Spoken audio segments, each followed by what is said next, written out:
में दोस्तों 9 फरवरी 2024 साल की सबसे बड़ी अमावस्या मौनी अमावस्या कैसे एक ही रात में आपकी किस्मत पलट जाएगी। मात्र ये उपाय करके 8 दिनों में कर्ज उतर जाएगा और आपको आपके सभी कष्टों और संकटों से मिल जाएगी मुक्ति। दोस्तों, ऐसा दुर्लभ और दिव्य संयोग करीब 400 वर्षों बाद पड़ने जा रहा है, इसलिए दोस्तों इस मौके को हाथ से न जाने दें। दोस्तों, माघ मास की अमावस्या को मौनी अमावस्या कहते हैं। माघ मास में गोचर करते हुए भगवान सूर्य देव जब चंद्रमा के साथ मकर राशि पर आसीन होते हैं तो ज्योतिष शास्त्र में उस काल को मौनी अमावस्या कहा जाता है। हिंदू धर्म में मौनी अमावस्या का बहुत महत्व है। धार्मिक दृष्टि से यह तिथि बेहद महत्वपूर्ण मानी जाती है। शास्त्रों के अनुसार मौनी अमावस्या के दिन गंगा स्नान का विशेष महत्व बताया गया है। मौनी अमावस्या के दिन पीपल के पेड़ की तथा भगवान विष्णु की विधिपूर्वक पूजा करने से विशेष फल की प्राप्ति होती है। तो मौनी अमावस्या के दिन मौन रहकर स्नान और दान करने का विशेष महत्व माना गया है। इस दिन किया गया दान पुण्य और पूजन का अन्य दिनों की अपेक्षा हजारों गुना पुण्य प्राप्त होता है और ग्रह दोषों के प्रभाव से भी आप राहत महसूस कर सकते हैं। ऐसा माना जाता है कि इस दिन पवित्र पितृलोक से संगम में स्नान करने आते हैं और यहाँ देव और पितरों का संगम होता है।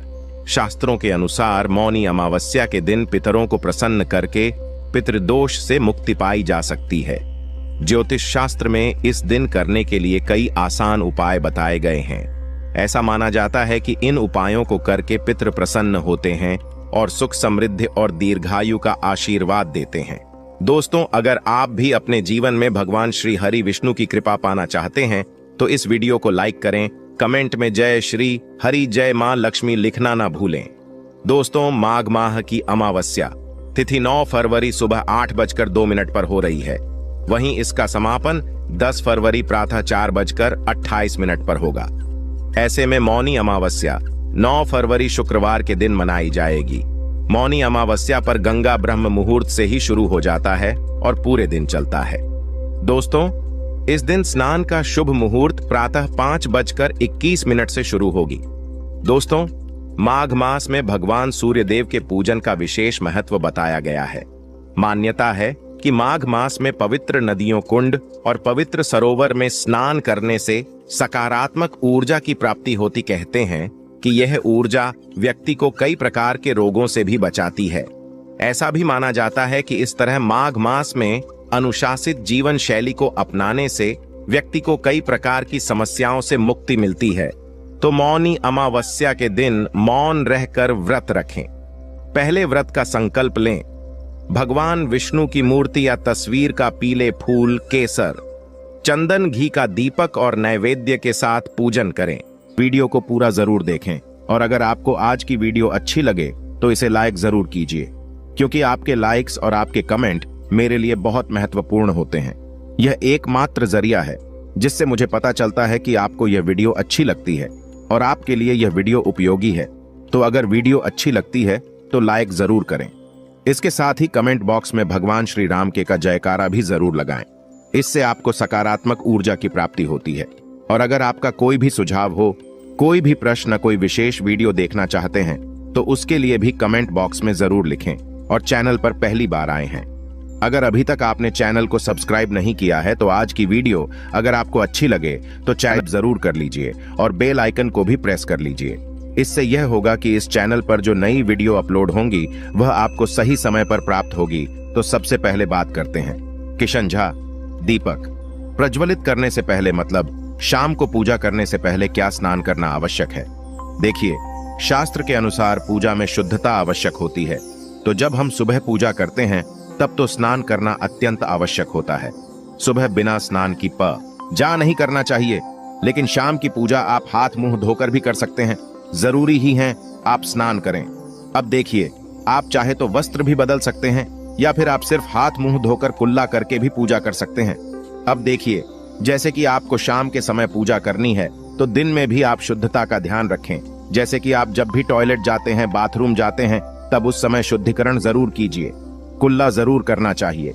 हर बार जब आप बाथरूम जाते हैं तो अगर आप दिन भर शुद्धिकरण का ध्यान रखते हैं तो शाम के समय बिना स्नान किए भी सिर्फ हाथ पांव की पूजा कर सकते हैं, और चाहें तो स्नान भी कर सकते हैं। जैसे कि गर्मियों के दिन है तो शाम के समय भी आप स्नान करके पूजा कर सकते हैं। तो बहुत सारी चीजें आप स्वयं भी अपने विवेक से निर्धारित कर सकते हैं। अगला प्रश्न है आपका कि शाम की पूजा में दीपक इस समय जलाना चाहिए। तो देखिए, शाम को जो पूजा का समय होता है वह गोधूली बेला का समय होता है, प्रदोष काल का समय होता है। मतलब जी, समय सूर्य अस्त हो रहे होते हैं। उस समय हमारे घर में दीपक प्रज्वलित हो जाना चाहिए। अब जैसे कि आप लोगों के प्रश्न आते हैं कि कितने बजे दीपक जलाना चाहिए शाम को, तो देखिए, शाम को सूर्यास्त का समय हर मौसम में अलग अलग होता है। कभी जैसे कि सर्दी दिया चल रही होती है तो 4:30 पर भी सूर्यास्त हो जाता है। कभी कभी 5:30 तक भी सूर्यास्त हो जाता है। जैसे गर्मियों का मौसम है तो 6:30 से लेकर 7 बजे तक ऐसे ही सूर्यास्त का समय होता है। कई बार 7:30 का टाइम हो जाता है। गर्मियों में तो प्रत्येक मौसम में सूर्यास्त का समय अलग होता है, इसलिए एक सही समय बताना कि इसी समय आप दीप प्रज्वलित करें, यह तो बहुत मुश्किल होगा और यह ठीक भी नहीं होगा। एक ही समय पर हर बार हम दीप प्रज्वलित नहीं कर पाएंगे, इसलिए संध्या काल का ध्यान रखिए। जब संध्या काल का समय होता है, मतलब जब सूर्य अस्त हो रहा होता है, उस समय आप अपने घर में दीपक प्रज्वलित कर दीजिए। और अब बात करते हैं कि कितने दीपक आपको अपने घर में प्रचलित करनी चाहिए। प्रतिदिन शास्त्रों के अनुसार संध्या काल में प्रतिदिन अपने घर के मुख्य द्वार पर एक दीपक जरूर जलाना चाहिए। इससे क्या होता है, देखिए, शास्त्रों के अनुसार शाम के समय संध्या काल में लक्ष्मी माता और उनकी बहन दरिद्रता दोनों ही भ्रमण पर निकलती है। तो घर के मुख्य द्वार पर दीपक प्रज्वलित होता है, उस घर में मां लक्ष्मी प्रवेश कर जाती है। और जिस घर के मुख्य द्वार पर दीपक नहीं चल रहा हो, उस घर में दरिद्रता प्रवेश कर जाती है। तो इसलिए मां लक्ष्मी का प्रवेश आपके घर में हूं, इसके लिए घर के मुख्य द्वार पर एक दीपक जरूर प्रज्वलित करना चाहिए। और हाँ, घर के मुख्य द्वार पर जो दीप प्रज्वलित किया जाता है संध्या काल में, इसके बहुत सारे फायदे शास्त्र में बताए गए हैं। शास्त्रों के अनुसार संध्या काल में घर के मुख्य द्वार पर दीप प्रज्वलित होता है, उस घर में किसी भी प्रकार की नकारात्मक ऊर्जा प्रवेश नहीं करती है। कोई भी वास्तु दोष आपके घर में हो, अगर आप मुख्य द्वार पर दीप प्रज्वलित करते हैं तो समस्त प्रकार के वास्तु दोष से मुक्ति मिल जाती है। और अगर आपके घर में पितृदोष है, जिसकी वजह से परेशानियां आपके घर में बनी हुई है, तो घर के मुख्य द्वार पर जो हम दीप प्रज्वलित करते हैं, इससे घर का पितृदोष भी समाप्त हो जाता है। और इसके अलावा घर में किसी भी प्रकार की अशांति रहती हो, या फिर आपके घर में बीमारियां बहुत रहती हैं, कलह रहता है, आर्थिक तंगी रहती है, तो घर के मुख्य द्वार पर हम दीप प्रज्वलित करते हैं तो समस्त प्रकार की परेशानियों से, दुखों से आपको मुक्ति मिल जाती है। इसलिए घर के मुख्य द्वार पर दीप प्रज्वलित करना अत्यंत आवश्यक होता है। तो शास्त्रों के अनुसार घर के मुख्य द्वार पर एक दीपक अवश्य ही होना चाहिए। और बाद कई दूसरे दीपक की तो दूसरा दीपक आपको अपने घर की तुलसी के पास प्रज्वलित करना चाहिए। शास्त्रों के अनुसार अगर शाम के समय संध्या काल में तुलसी की जड़ के पास अंधेरा रहता है, ऐसे घर में दरिद्रता का स्थायी वास जा आता है। और जिन घरों में शाम के समय तुलसी के पास दीप प्रज्वलित किया जाता है, ऐसे घर में लक्ष्मी का वास होता है। श्री हरि विष्णु सहित महालक्ष्मी ऐसे घरों में वास करती है। तो प्रयास करना चाहिए कि शाम के समय तुलसी के पास एक दीपक अवश्य प्रज्वलित करें। बात करें अगले दीपक की, शाम के समय अपने घर के ईशान कोण में, मतलब जहां पर भी आपने अपने घर का मंदिर बनाया हुआ है, उसी स्थान पर घर के मंदिर में दीपक अवश्य प्रज्वलित कीजिए। 2-3 दीपक आपको प्रतिदिन जरूर प्रज्वलित करनी चाहिए। और अगर आप तीनों दीपक प्रतिदिन प्रज्वलित करते हैं तो विश्वास रखिए, आपके घर की बहुत सारी परेशानियां वह यहीं समाप्त हो जाती हैं। और अब बात करते हैं अगले प्रश्न के बारे में, जो आप लोगों के हमेशा प्रश्न आते हैं कि दीपक किस चीज से प्रचलित करना चाहिए। सरसों का तेल डाल सकते हैं या नहीं, या फिर तेल प्रयोग करना चाहिए, या फिर शुद्ध घी का, गाय के घी का, किस चीज से हम दीपक प्रज्वलित करें। तो देखिए, शास्त्रों के अनुसार सरसों के तेल का दीपक हर जगह प्रज्वलित नहीं करना चाहिए। सरसों का तेल कड़वा तेल कहा जाता है। इस तेल को हम प्रज्वलित करते हैं शनिदेव के लिए, शनिदेव के लिए। अगर आप दीप दान करते हैं शनिवार के दिन, तो आपको सरसों तेल का दीपक प्रज्वलित करना चाहिए। और आप चाहे तो जैसे कि पीपल का वृक्ष होता है, वहां पर भी सरसों के तेल का दीप प्रज्वलित कर सकते हैं। या फिर भैरव देवता होते हैं, उनके लिए भी तेल का दीपक प्रज्वलित किया जाता है। इसके अलावा कहीं पर भी सरसों तेल का दीप प्रज्वलित करने की बात शास्त्रों में नहीं कही गई है। शास्त्रों के अनुसार घर में ज्योति प्रज्वलित किया जाता है, या किसी भी देवता के निमित्त जो हम दीप प्रज्वलित करते हैं उसने गाय का घी डालकर ही प्रज्वलित करना चाहिए। अब देखिए, ऐसे समय में जबकि गाय का शुद्ध भी नहीं मिल पाता है, तब हमें क्या करना चाहिए? तब आपको गाय के घी के नाम पर जो भी ही मिल जाता है या फिर शुद्ध भी मिल जाता है उसका प्रयोग कर सकते हैं, या फिर आप चाहें तो तेल का दीप प्रज्वलित कर सकते हैं। तो प्रतिदिन जो आप दीपक प्रज्वलित करते हैं अपने घर में, चाहे आप घर के मुख्य द्वार पर प्रज्वलित करें या फिर तुलसी के पास प्रज्वलित करते हैं या फिर घर के ईशान कोण में प्रज्वलित करते हैं, सभी दीपक आप तिल के तेल या शुद्ध घी का प्रज्वलित करें। और हाँ, जब आप दीपक प्रज्वलित करते हैं, जैसे कि मुख्य द्वार पर ज्योति प्रज्वलित करेंगे या फिर तुलसी के पास दीप प्रज्वलित करते हैं या फिर घर में भी जो दीप प्रज्वलित किया जाता है, तो ध्यान रखना चाहिए, एक चीज का कभी भी दीपक को सीधे जमीन पर नहीं रखा जाता है। दीपक रखते समय प्रतिदिन दीपक के नीचे थोड़ा सा आप चाहे तो चावल रख सकते हैं या फिर आप चाहे तो थोड़े से पुष्प रख सकते हैं। और हाँ, अगर आप दीपक के नीचे चावल रखते हैं तो इस बात का आपको ध्यान रखना है कि चावल अखंडित होना चाहिए, क्योंकि ऐसा माना जाता है कि अगर टूटे हुए चावलों का प्रयोग हम पूजा में करते हैं, किसी भी प्रकार से, चाहे दीपक के नीचे रखकर करते हैं या फिर अक्षत के स्वरूप में करते हैं, तो इससे घर में दरिद्रता आती है। इसलिए अखंडित चावल होनी चाहिए अगर आप दीपक के नीचे रखते हैं तो। और जैसे कि कई लोगों के प्रश्न आते हैं कि प्रतिदिन जो दीपक के नीचे हम चावल रखेंगे तो उस चावल का अगले दिन क्या करना चाहिए? तो अगले दिन उठाक आप पक्षियों को डाल दीजिए, पक्षी उसे खा जाते हैं। और घर में जो आप ईशान कोण में दीप प्रज्वलित करते हैं, मतलब घर के मंदिर में जो दीपक प्रज्वलित किया जाता है, उस दीपक को आप किसी पात्र में भी रखे हैं, जैसे कि एक छोटी सी प्लेट ले लीजिए, उसी प्लेट में दीपक रख दीजिए और उस दीपक को हम प्रज्वलित करते हैं। मतलब घर के मंदिर में जो दीपक प्रज्वलित करेंगे वहां आप किसी पात्र में भी रख सकते हैं, लेकिन सीधे जमीन पर आपको कोई भी दीपक नहीं रखना, इस बात का ध्यान रखिए। और आपका अगला प्रश्न है कि शाम की पूजा करते समय किसी मंत्र का जप करना चाहिए। दीप प्रज्वलित करते समय दीप जलाने का मंत्र क्या होता है?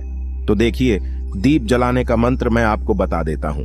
आप अगर जप सकते हैं तो जरूर जब यह, लेकिन अगर आपके मंत्र नहीं जप पाते हैं तब भी शाम के समय जब आप दीपक प्रज्वलित करते हैं उस समय आप किसी भी मंत्र का जप कर सकते हैं। जैसे कि आप चाहे तो माता रानी कृष्ण कन्हैया के किसी मंत्र का जप कर सकते हैं। आपके कोई इष्ट देवता हो तो उनके मंत्रों का भी जाप कर सकते हैं। दुर्गा चालीसा का, हनुमान चालीसा का पाठ करते हुए भी आप दीप प्रज्वलित कर सकते हैं।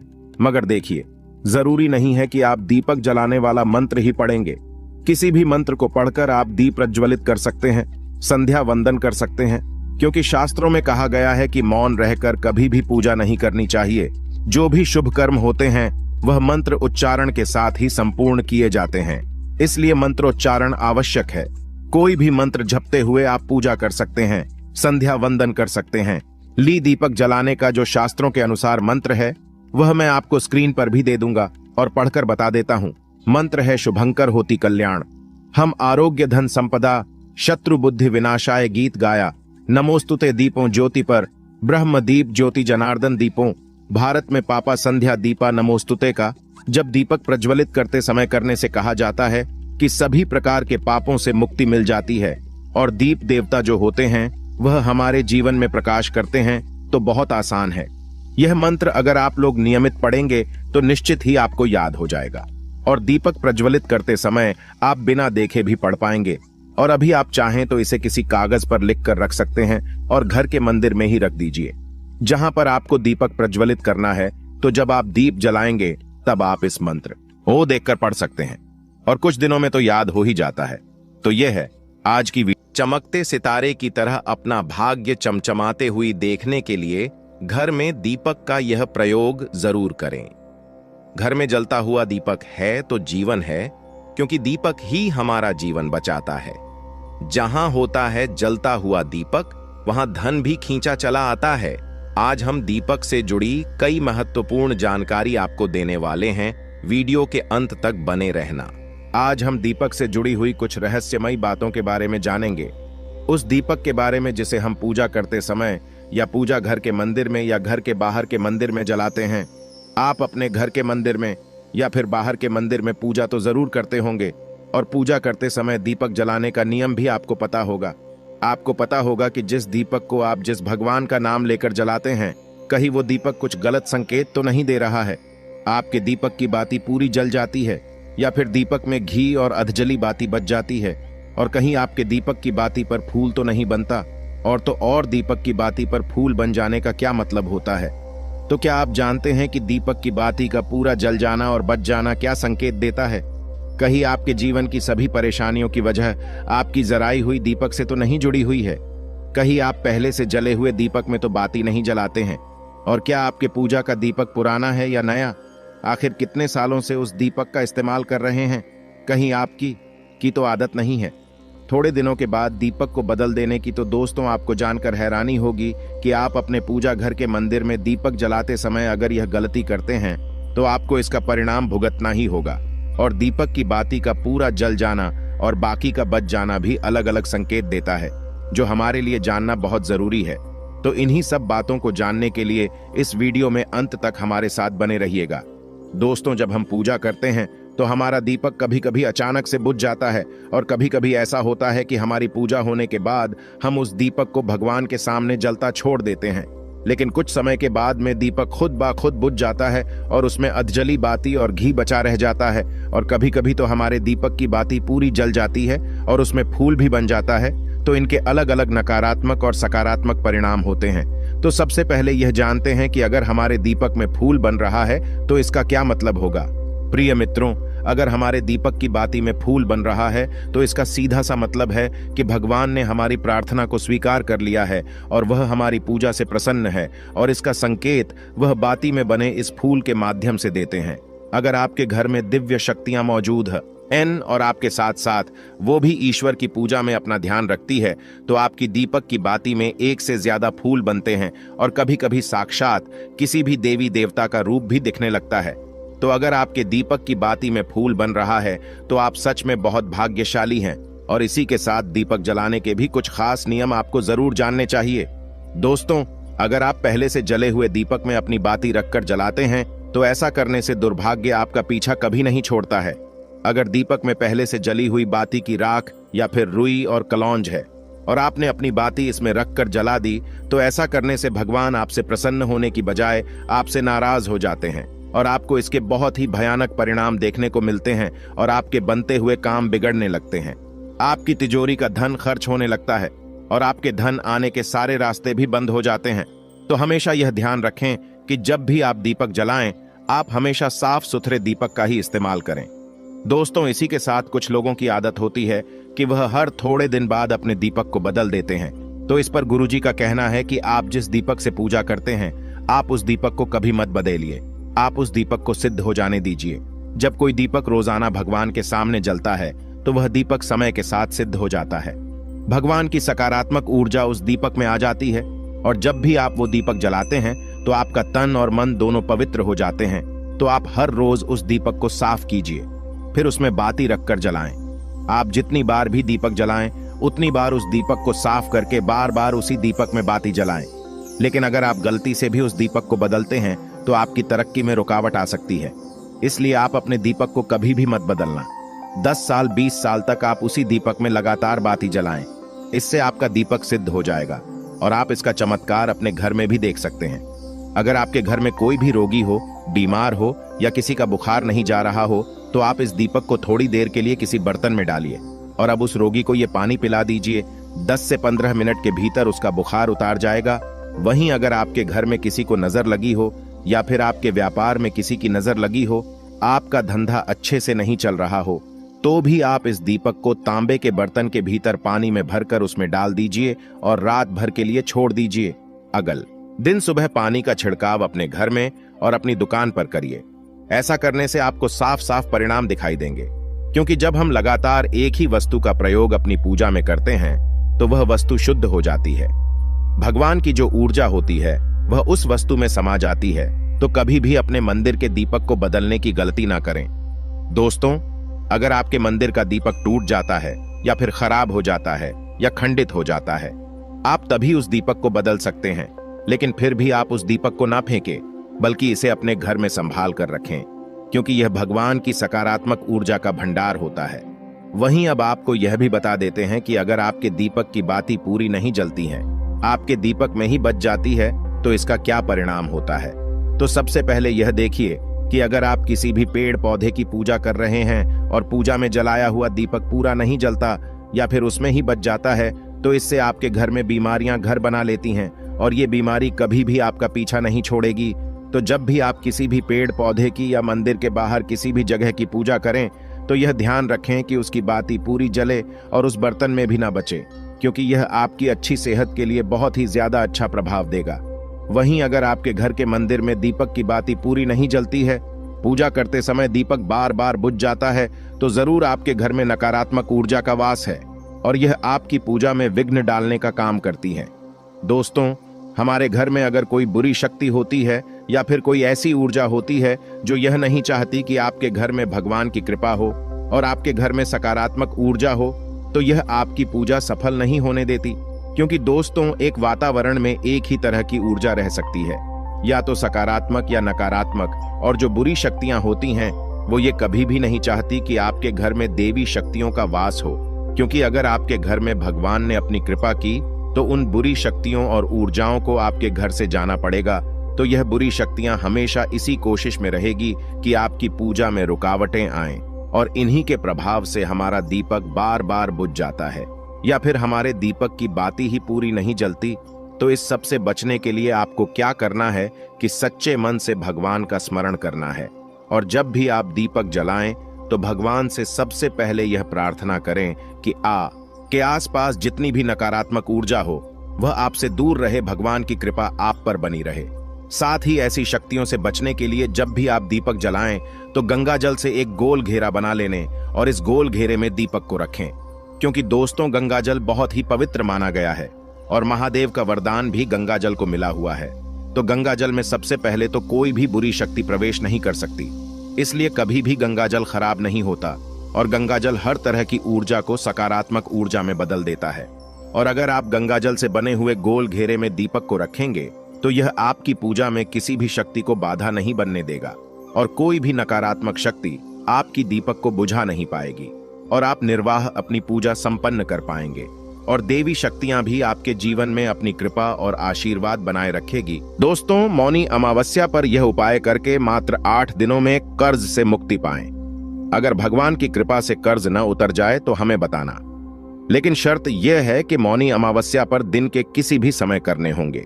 ये 5 काम अवश्य पूरी होगी सारी मनोकामनाएं। हमने इस उपाय से लाखों लोगों की तमाम परेशानियों को दूर किया है।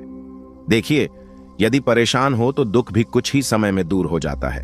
बस मन में किसी भी चीज को लेकर सच्ची आस्था और विश्वास होना हमारे जीवन में अति आवश्यक है। अगर जीवन में विश्वास की कमी हो जाए तो वह जीवन भी अभिशाप बन जाता है। विश्वास की डोर और एक भक्त की ईश्वर के प्रति आस्था अगर समझ गए तो कभी हार नहीं मानोगे। ठीक उसी प्रकार 4 पहियों की गाड़ी 3 पहियों के सहारे नहीं चलती, इसी प्रकार अविश्वास भी पूर्ण रूप से अधूरा ही है। जहां विश्वास होता है वहां आस्था और लगन, ईश्वर का आशीर्वाद, कामयाबी, सुख, संपन्नता, सुख, समृद्धि, धन, लक्ष्मी का आशीर्वाद, समस्त देवों का आशीर्वाद हमारे ऊपर जरूर होता है, आवश्यक होता है। यदि आंसू आते हैं तो पोंछने वाला भी है, भक्त है तो ईश्वर भी है, मतलब साफ है, गरीबी है तो अमीरी भी है, और यदि जीवन में कर्ज है तो जीवन ऋण मुक्त भी है, कर्ज मुक्ति भी है। दोस्तों, आज हम आपको बताएंगे मात्र कुछ ही समय में आपके जीवन से कर्ज हमेशा के लिए उतर जाएगा। अगर ना उतरे तो आप हमारे चैनल स्माइल फैमिलीज को अनसब्सक्राइब कर देना। हम आपको कागज, पेन, कॉफी आदि पर लिखकर दे सकते हैं कि मात्र कुछ ही समय में इस उपाय से आपका कर्ज तुरंत उतर जाएगा। घर से तमाम तरह की परेशानियां, ग्रह कलेश, पति पत्नी की परेशानी, नजर दोष, राहु दोष, मंगल दोष, पितृदोष, गरीबों का दोष, भयंकर काल सर्प दोष, शनिदेव का दोष, बरसों पुरानी यदि किसी की बद्दुआ, काला जादू अगर जीवन में किसी ने कर रखा है तो वह मात्र इस उपाय से पल भर में ही दूर हो जाएगा, भाग जाएगा और कर्ज आपका छूमंतर से गायब हो जाएगा। लेकिन करने होंगे यह 5 काम। दोस्तों, ना कम ना ज्यादा, पूरे 5 काम आपको करने हैं। हमारे हजारों व्यूअर्स ने यह उपाय किए हैं और उनका कर्ज छूमंतर से गायब हो गया है। हमने भी इस उपाय को किया था और आज हमारा कर्ज भी हमेशा के लिए दूर हो गया है। हमारे घर में आज सुख संपत्ति की कोई भी कमी नहीं है। रुतबा पैसा हमारे घर में भर भर कर है। आप भी यह उपाय करें और अपने सर से हमेशा के लिए कर्ज को दूर भगाएं। बस करने हैं ये 5 काम, पूरे 5 काम आपको करने हैं, ना एक भी कम ना एक भी ज्यादा, पूरे 5 उपाय आपको करने हैं।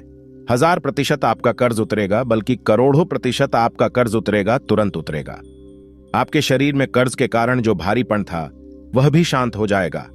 आपका शरीर हल्का हल्का लगने लगेगा।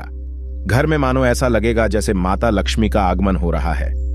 साक्षात देवी आपके घर में आएंगी। दोस्तों, अक्सर हम शौक के लिए क्या कुछ नहीं करते, यहां तक कि अपना घर तक गिरवी रख देते हैं। नौबत यह भी आ जाती है कि कुछ लोग तो कर्ज के कारण अपना घर तक छोड़ देते हैं, और वैसे देखा जाए तो कर्ज से बढ़कर कष्टप्रद कोई स्थिति नहीं होती। कर्ज एक श्राप की तरह होता है जो अगर एक बार लग जाए तो बिना उपाय किए उतरता ही नहीं है। अगर आप भी कर्ज के बोझ से परेशान हैं तो इस उपाय का प्रयोग अवश्य करें। 2 से 8 दिन के अंदर लाभ मिलने लगता है। यह बात आपको शायद मजाक लगे, लेकिन मैं आपसे वादा करता हूं कि यह 100% सत्य है। लेकिन इसका लाभ लेने के लिए आपको 5 काम अवश्य करना है, तभी ही कर्ज से मुक्ति मिलेगी। तो चलिए शुरू करती है दोस्तों, लेकिन उससे पहले अभी तक आपने हमारे चैनल स्माइल फैमिलीज को सब्सक्राइब नहीं किया है तो चैनल को सब्सक्राइब करके बेल आइकन को जरूर दबाइएगा। सच्चे दिल से कमेंट बॉक्स में लिखें हर हर महादेव, ओम नमः शिवाय। एक लाइक जरूर करें। आज का वीडियो बहुत ही सुंदर है, इसीलिए एक लाइक आप पहले ही कर दें, क्योंकि आप लाइक करना भूल जाते हैं। आपका एक लाइक हमारे लिए बहुत ही कीमती है, बहुत ही प्यारा है, इसीलिए भगवान शिव के लिए एक लाइक तो बनता है। भगवान शिव आपके सभी कष्टों को, दुख और गरीबों को अवश्य दूर करेंगे। दोस्तों, 5 कामों में सबसे पहला काम है, सबसे पहला उपाय है पक्षी। पक्षियों को दाना डालने से जिंदगी की बहुत सारी खुशियां मिलती हैं, जिसकी आप कल्पना भी नहीं कर सकते। पक्षी को हर शनिवार मंगलवार दाना डालने से जल्द कर्ज से मुक्ति मिलने लगती है। शिव पुराण के अनुसार भगवान शिव कहते हैं, यदि व्यक्ति के जीवन में कर्ज हो तो उसी समय उस व्यक्ति को पक्षी को दाना डालना चाहिए तथा पानी पिलाना चाहिए।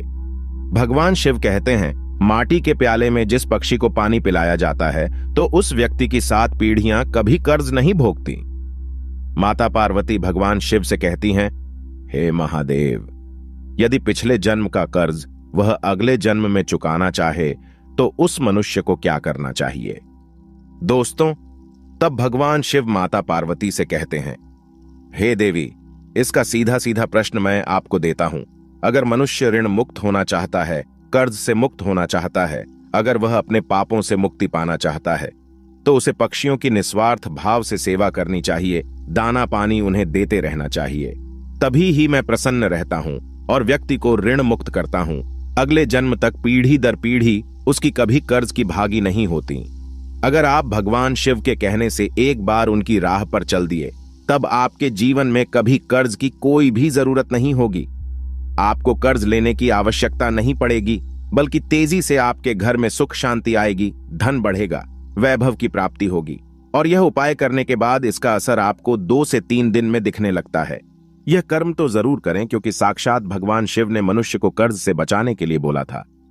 दोस्तों, चींटियों को अगर उनके मन के अनुसार खाना खिलाया जाए, भोजन कराया जाए, तो जिंदगी का वो सारा सुख मिलता है जिसकी हर किसी को जरूरत है।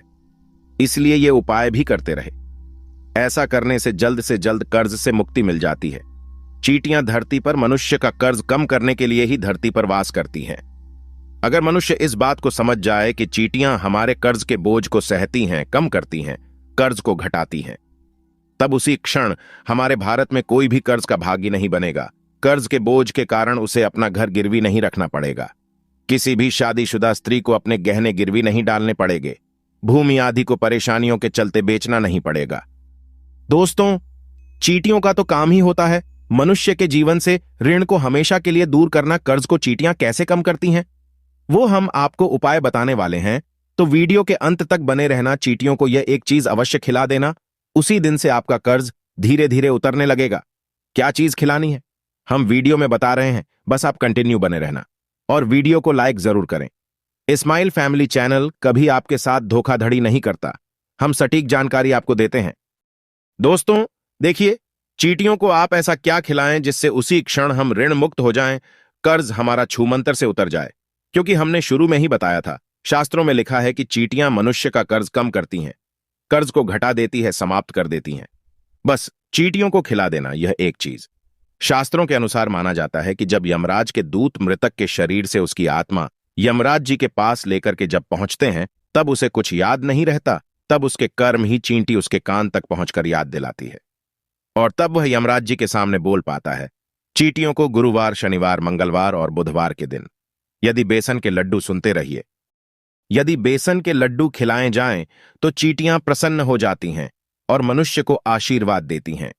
चींटियों को ग्रहों की रानी कहा जाता है। नवग्रह का चींटियों में साक्षात वास होता है। वेद पुराण के अनुसार साक्षात चींटियां माता लक्ष्मी को आपके घर तक ला देती हैं। घर में माता लक्ष्मी को लाने का सबसे बड़ा हाथ चींटियों का ही होता है, क्योंकि चींटियां प्रसन्न तो माता लक्ष्मी भी प्रसन्न। बेटियों को चीनी खिलौने से ग्रह शांत होते हैं। ग्रह यदि एक बार शांत हो जाए तो मनुष्य खुद बाखुद राजा बन जाता है। करोड़पति महाधनी घर में तेजी से धन चुंबक की तरह खींचा चला आता है। यह दूसरा उपाय है और आपको चींटियों को चीनी या बेसन के लड्डू जरूर खिलते हैं, चूकना मत, भूलना मत। आप चाहें तो मीठे बिस्किट भी चींटियों को आवश्यक पूर्वक खिला सकते हैं। बिस्किट हम भी चींटियों को इस दिन जरूर खिलाते हैं। दोस्तों, नंबर 3, बंदर। बंदरों को अगर हर मंगलवार मीठा और चना डाला जाए तो जिंदगी की वो हर मुश्किलें हल हो जाती हैं जिसकी हर व्यक्ति को जरूरत है। बंदरों को खाना खिलाने से बजरंगबली बहुत ही प्रसन्न हो जाते हैं और आपके सारे कष्ट हर लेते हैं। एक बंदर को मंगलवार के दिन भोजन कराने से 10 हनुमान चालीसा का फल प्राप्त होता है। 10 बंदरों को चना आदि केला खिलाने से 1000 बार हनुमान चालीसा पढ़ने का पुण्य प्राप्त होता है। अब आप अंदाजा लगा सकते हैं कि आपका कर्ज मात्र कुछ दिनों के अंदर हल्का होने लगेगा। इस मौनी अमावस्या पर यह उपाय जरूर करें। साल की सबसे बड़ी अमावस्या है, कोई भी चूकना मत, भूलना मत। अगर आप करोड़पति ना हो जाए तो हमें बताना। धन्यवाद।